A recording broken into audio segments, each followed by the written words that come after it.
Instrumentos de Deus. Em cada geração, existem certas pessoas que nasceram altruístas, com um amor em seus corações que não é inteiramente amor próprio. Um amor que olha para o horizonte visível e se pergunta: o que posso fazer para ajudar? Para essas pessoas, as comunicações divinas são reveladas. Florence Nightingale era uma das pessoas altruístas do mundo e, certamente, Cristóvão Colombo desempenhou um papel na liberação do mundo de sua escravidão ao tempo e ao espaço. A liberdade é uma coisa muito esplendorosa e tem muitas facetas. Assim é que, aqui e ali, os indivíduos recebem comunicações da fonte infinita, que é a consciência divina, e esses indivíduos atraem outros para si. Dessa forma, então, os ideais de liberdade política, econômica, racial e religiosa se espalham pela terra. Sempre haverá instrumentos de Deus na terra, porque, em cada época, nascem pessoas que estão sintonizadas com sua fonte. Mas, por si mesmas, homens e mulheres não são nada. A era do poder material é coisa do passado. Agora estamos vivendo em uma era em que o poder espiritual está começando a ser compreendido. E o poder espiritual significa não poder, significa não resistir ao mal, permanecer na palavra e deixar que a palavra habite em você. Sou eu, não tenhas medo. Eu, no meio de ti, sou poderoso. Guarda tua espada. Todo o poder está nas mãos do infinito, do eterno, e opera por meio da graça. Como você torna isso realidade? Sabendo disso. Esta verdade não pode torná-lo livre sem que você a conheça. Você tem que ponderar a verdade, meditar sobre ela em seu santuário secreto mais íntimo, e ela se estabelecerá externamente, de maneiras milagrosas. Cada vez que você mantém uma verdade espiritual, você está, em alguma medida, alcançando a liberdade, ou vida pela graça. Mas, porque há apenas uma consciência infinita e incondicionada, você está fazendo mais do que isso. Em algum lugar do mundo, existem aqueles que estão sintonizados. E cada vez que você individualmente recebe uma transmissão da verdade em sua consciência, ela está sendo recebida na consciência daqueles que estão igualmente sintonizados. Em outras palavras, em todo o mundo, neste minuto, existem pessoas ensaiando com todos os seus corações, almas, mentes e corpos pela liberdade. Existem pessoas que estão se voltando para a sua interioridade, às vezes na prisão e às vezes porque não tem ninguém ou nada a quem recorrer. Desta forma, elas estão se tornando receptivos à verdade. Elas criaram um vácuo e, portanto, estão sintonizadas com a consciência incondicionada. Quanto maior o grau de sua liberdade espiritual, mais ampla é a liberdade que você pode dar. Por meio do estudo e da meditação, você pode atingir tal grau de liberdade espiritual que será uma bênção para os membros de sua família e seus vizinhos imediatos. Você pode atingir um grau de liberdade tão grande que pode se tornar um curador em larga escala. Em toda a cidade, em todo o estado, em todo o país, ou em todo o mundo. Pode fazer nascer em você alguma ideia de liberdade comercial ou política, e assim ser uma influência libertadora para milhares de pessoas. Ou você pode ir tão alto na consciência que você pode criar uma nova religião mundial. Quem sabe?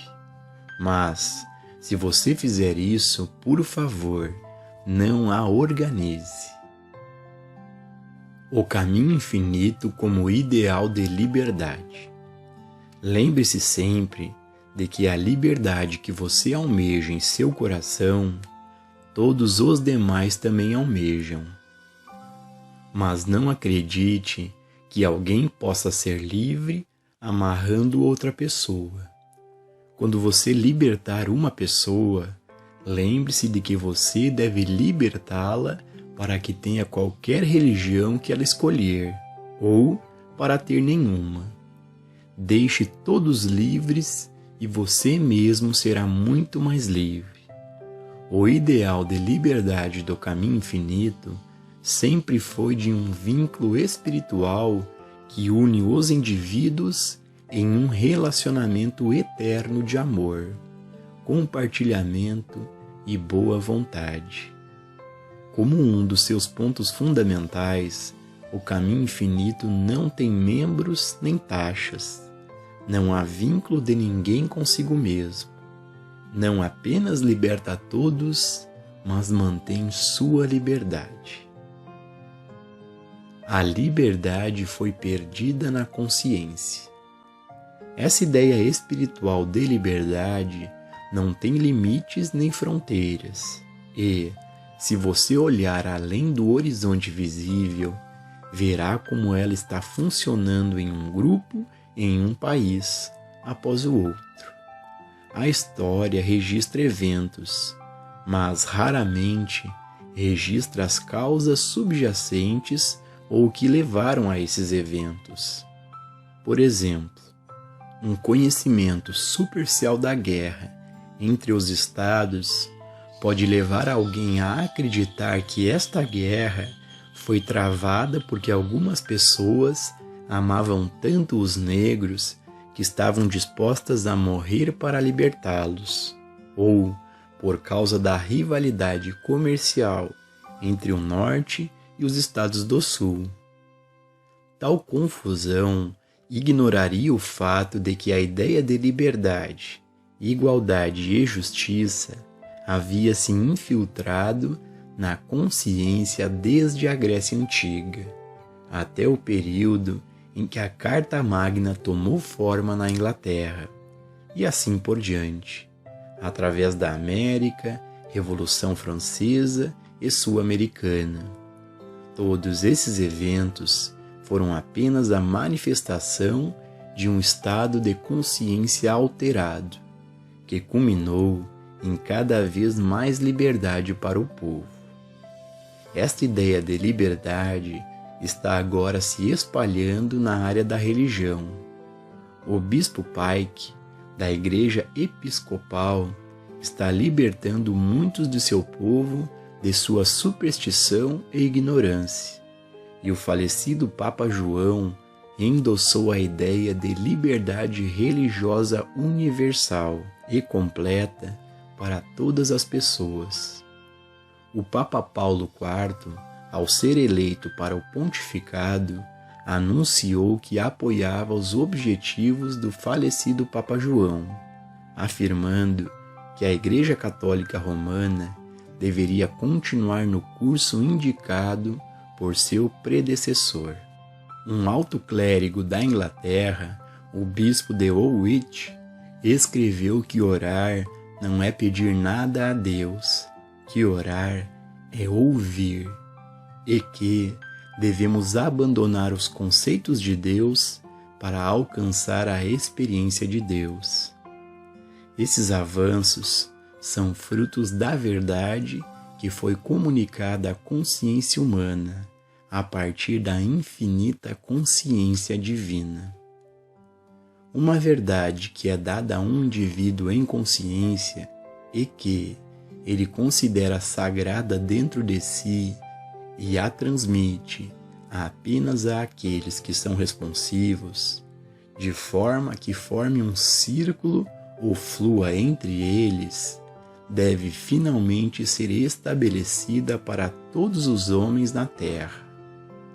A presença divina tem dentro de si mesma o poder de se estabelecer, se for lembrada e mantida sagrada. Devemos chegar a um nível em que possamos nos dedicar a algo superior aos nossos próprios interesses. Devemos nos elevar acima de nós mesmos para um nível em que consagramos uma parte do nosso tempo à causa de estabelecer o reino de Deus na terra, apegando-nos à visão que já entrou na consciência humana, lembrando, de modo silencioso e sagrado, que toda a liberdade é uma qualidade e atividade de Deus, tanto na terra como no céu. E então, deixe este princípio divino abrir a consciência humana, primeiro em um lugar e depois em outro. Quando chegou a hora de uma ideia, ela sempre encontra uma maneira de se estabelecer na Terra.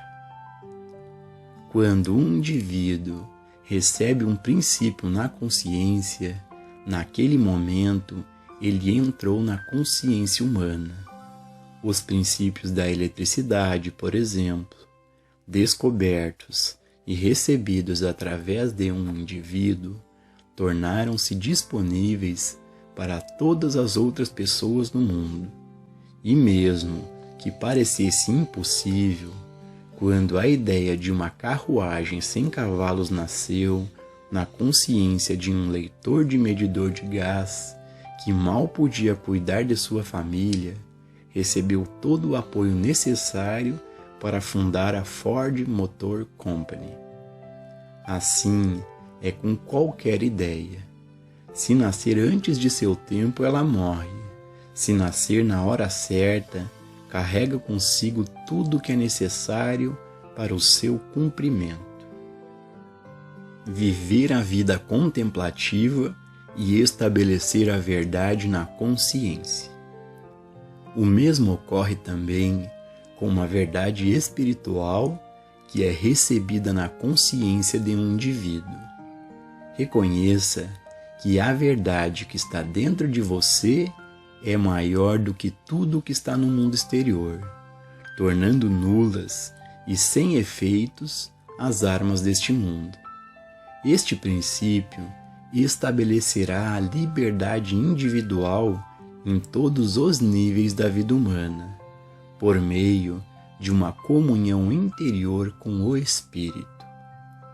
Essas ideias estabelecidas na consciência, ponderadas, meditadas, comungadas internamente, se estabelecerão externamente. Homens aqui e ali darão voz a essas verdades e, por serem autoridades em seus campos, serão acreditados. Então, podemos dar um passo maior para estabelecer o reino de Deus na terra, vivendo a vida contemplativa. A vida que vivemos como estudantes do caminho infinito não é realmente uma vida religiosa, como geralmente se pensa na religião.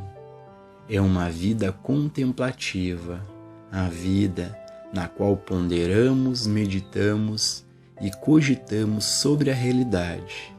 É uma vida em que comungamos com nosso eu interior ou espiritual.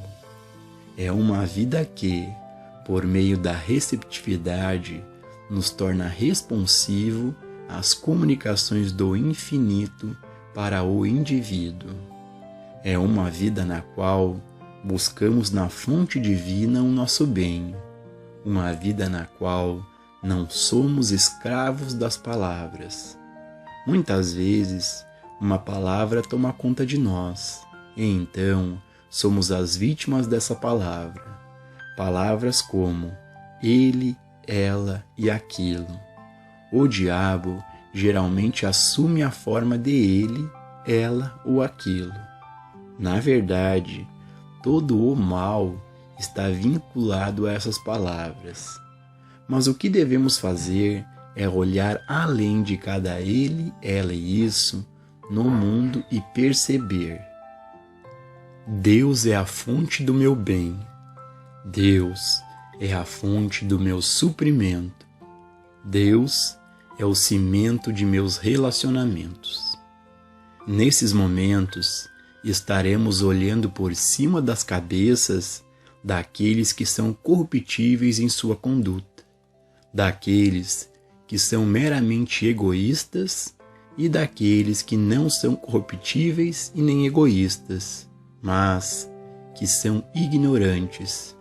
E agradeceremos a Deus que a liberdade não está à mercê de qualquer um deles, que a liberdade é um dom de Deus. E é Deus quem estabelece a liberdade na terra como no céu. Então, em vez de ficar com raiva de alguém, ele, ela ou isso, qualquer sentimento de raiva é direcionado a nós mesmos, por termos sido escravizados por ele, ela ou aquilo. Se buscarmos amigos, parentes, pacientes ou alunos, estaremos buscando errado e algum dia ficaremos desapontados. Mas, se mantivermos nossa missão acima de suas cabeças, não buscando o homem cujo fôlego está em suas narinas, se mantivermos nossa visão na fonte divina de nosso ser, então nenhuma arma levantada contra nós prosperará. Podemos compartilhar com cada ele, ela e aquilo, mas deixamos cada um livre para cumprir seu próprio grau de compartilhar ou não. Às vezes, viver dessa maneira resulta em pessoas sendo retiradas de nossas vidas. Outras vezes, isso não acontece e elas permanecem conosco. É quando temos que subir cada vez mais alto e ser indiferentes à sua conduta. Devemos nos elevar para onde possamos perceber: nada disso me afeta. Estou olhando para o reino dentro de mim, para a minha fonte. Minha unidade com Deus constitui minha unidade com todos os seres e ideias espirituais. Deus é minha liberdade. Deus é minha vida, a fonte de tudo o que sou e sempre posso esperar ser. Isso era verdade antes de eu nascer e será verdade depois que eu deixar a visibilidade. Apenas alguns nascem com o instinto espiritual de querer dar, e, visto que dar não é natural para as pessoas, toda criança deve ser ensinada não apenas dos 10 mandamentos, mas que é mais abençoado dar do que receber. Ser obediente aos 10 mandamentos, no entanto, não significa viver a vida espiritual. A retidão do estudante espiritual deve exceder a dos escribas e fariseus. Deve ir além de uma obediência literal à lei. Deve ser uma realização interior.